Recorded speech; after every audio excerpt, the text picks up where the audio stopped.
Good morning! Ito na po ang magiging routine ko araw-araw after ng aking consultation sa dietitian. Ang main goal namin sa ngayon ay ma-reset po ang aking healthy lifestyle. Nasa healthy side pa naman ako, kaso nga lang wala po sa tamang oras at wala po sa tamang pamamaraan. Kaya with the help of dietitian, iko-correct para po ma-regulate ang aking hormonal imbalance, ang aking PCOS, at para sa ganon, secondary na lang yung mabawasan yung timbang ko dahil kung makorek na ang aking lifestyle, ang aking pagkain, automatically susunod yung pagbabawas ng timbang. Sabi ng doktor, yun po ang paliwanag sa akin. Hindi naman talaga totaling strict na strict yung diet ko. Kailangan lang talaga disiplina at consistent. May 3 meals a day ako at 2 snacks kasi hindi po mag-work sa akin ang fasting or umad na style. Dahil the more na hindi ako kakain, hindi po gumagalaw ang aking metabolism. Alam nyo ba ang mangyayari sa akin pag nag-skip ako ng meals? Hindi po ako magbabawas ng ilang araw. Ngayon, napansin ko, pag kakain ako sa tama, sinusunod ko yung utos ng doktor or yung suggestion niya, ay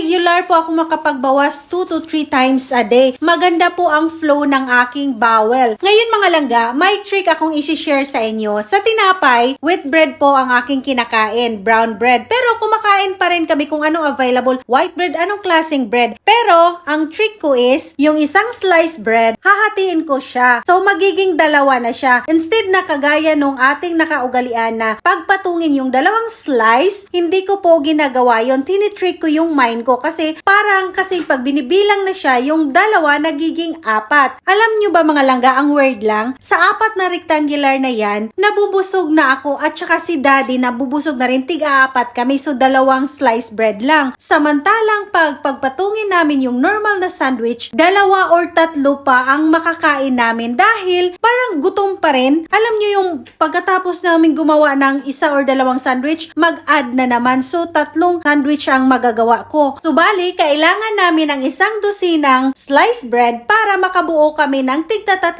pares ng sandwich. Samantalang, mabubusog naman pala kami ng 2 sliced bread lang ang bawat isa. So, trick lang talaga sa mind. Diba? Napaka-weird, pero it's work. Pero mga langga, ang advice talaga ng mga doktor is low fat. Pero hindi ko yun strictly na sinusunod. Kung may low fat, low fat. Pero, ano lang talaga, portion lang talagang ginagawa ko. Full fat pa rin at saka yung mga cheese ko, kumakain pa rin ako. Pero, hindi talaga kagaya dati. Ibig kong sabihin sa hindi kagaya dati, yung body system ko. After ko ma-diagnose ng PCOS at saka nakuna ng 3 beses, nag-iiba po yung takbo ng aking mga hormones. Kaya pakiramdaman ko muna, titimplahin ko muna kung paano ang atake sa aking hormones ngayon. Napaka-dominante sila ngayon at kailangan more intake po ng fiber at saka protein. Pero hindi po sa isang upuan ha, tuwing kain dapat may portion. Hindi po dahil kailangan ng maraming intake ng fiber at saka protein, kailangan mong kumain ng sagad-sagad. Hindi po, portion pa rin. At hindi kailangan na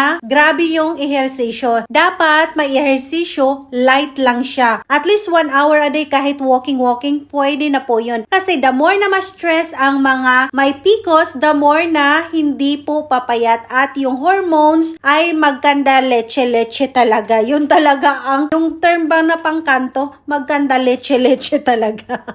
Kung pinapanood mo ngayon ang aking video, may mayoma ka, may PCOS, hormonal imbalance, plus kung iba pa, kakaiba ang forma ng inyong mga matres, ay ma-inspired po kayo dahil may solution po. Kailangan lang talaga nating i-embrace, may stage talaga ng acceptance, hindi po basta-basta dahil sinabi ko sa inyo na i-embrace at saka i-accept is madali na po. May process po. Kaya trust the process, malampasan po natin to together, hand in hand. O, diba? Well, mga langga, kung pinagpala naman kayo ng health, I thanks God po. Congratulations po sa inyong lahat. Sana ingatan nyo po yan. Mga langga, kung may kaibigan kayo, kakilala, or kamag-anak na nagsasuffer kagaya ng aking pinagdaanan, i-share nyo po ang aking video para din ma-inspired sila at hindi mapanghinaan ng loob at hindi matatakot. Yes, nakakatakot talaga, lalong-lalo na pag wala tayong mapagsabihan at sinusulon natin ang ganitong kondisyon. Alam nyo ba sa mga kondisyon namin, ay mahirap nahihirapan po kaming magbuntis, bumababa po ang self-esteem namin, pumapangit kami in the sense na makakalbo kami,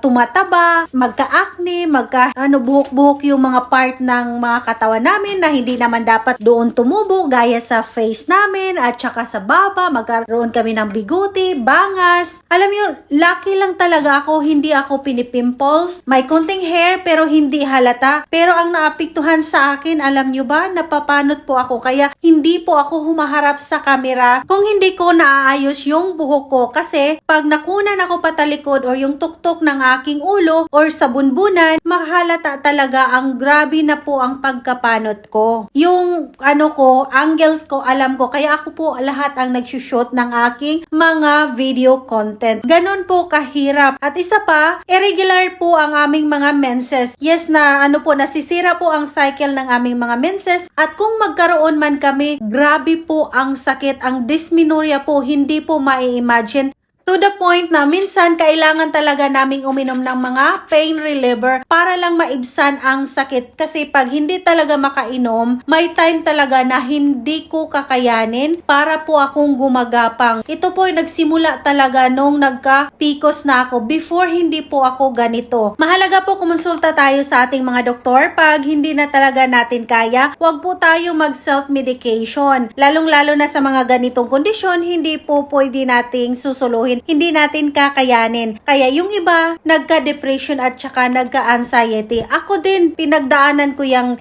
anxiety. Hindi naman ako nagka-depress, slightly depressed lang. Kaya kailangan talaga ng professional help. After kong ma-review ang mga leaflets galing sa doktor, naghanda naman ako ng lunch. O kita nyo naman, hindi malungkot po, masaya po ang aming lunch. Kaya nga lang portion. Pero alam nyo, portion pa kunti-kunti lahat ng mga pagkain makain mo, mabubusog at mabubusog ka rin. Nasa utak lang yan. Pag nakita kasi natin unang-una yung rice, pag nakita natin kunti ang rice, parang ang lungkot, parang feeling na natin diretso na magugutom tayo, hindi tayo mabubusog. Kasi sa mindset O see, may juice pa ako diba? Pero konti lang talaga. Hindi talaga kagaya dati na wala pong barometro. Basta inom hanggat sa magsawa at kumain hanggat sa masuka. Hindi ganun dapat. Alam nyo, nagumpisa na lumala ang aking kondisyon during pandemic. More than 3 years din yun, diba? Kasi umiikot talaga ang mundo ko sa about sa food, tapos sa bahay, at kunti lang po yung galaw-galaw ba? Walang ehersisyo. Totally talagang walang ehersisyo ako. Which is, yung katawan ko is nasanay na nag-gym ako, may ehersisyo ako. After pandemic, doon na naman ako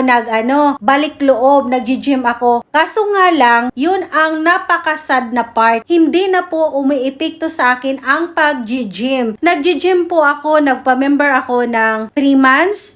Tapos nag-extend ako, so nagiging 6 months. Alam nyo ba, walang nangyayari sa loob ng 6 months. Bawasan lang ako ng half kilo, 1 kilo, tapos after kong kumain or after 2 days, babalik na naman siya sa original kong kilo. Kaya napakahirap. After nun, na-depress na naman ako, na-disappoint, tapos basta iba talaga, nagka-anxiety. So starting last October 2023, naka-decide na ako na magpa-doktor na talaga ako. At kailangan na talagang i-address lahat ng mga naramdaman ko, gamutin na siya ng tama. At doon na rin nakapag-decide, dahil before alam ko naman talaga ang kondisyon ko sa matres, para na magkaanak na kami kasi nagkaedad na rin kami, kailangan na akong maoperahan kasi yun lang ang option, sabi ng doktor. Of course, maraming prayers muna at marami pang nangyayari na hindi ko na ikwento sa inyo. Sana magustuhan ninyo ang aking kwento, hindi lang ang aking mga cooking show. Sana samahan nyo ako sa journey ng aking buhay. Maraming salamat!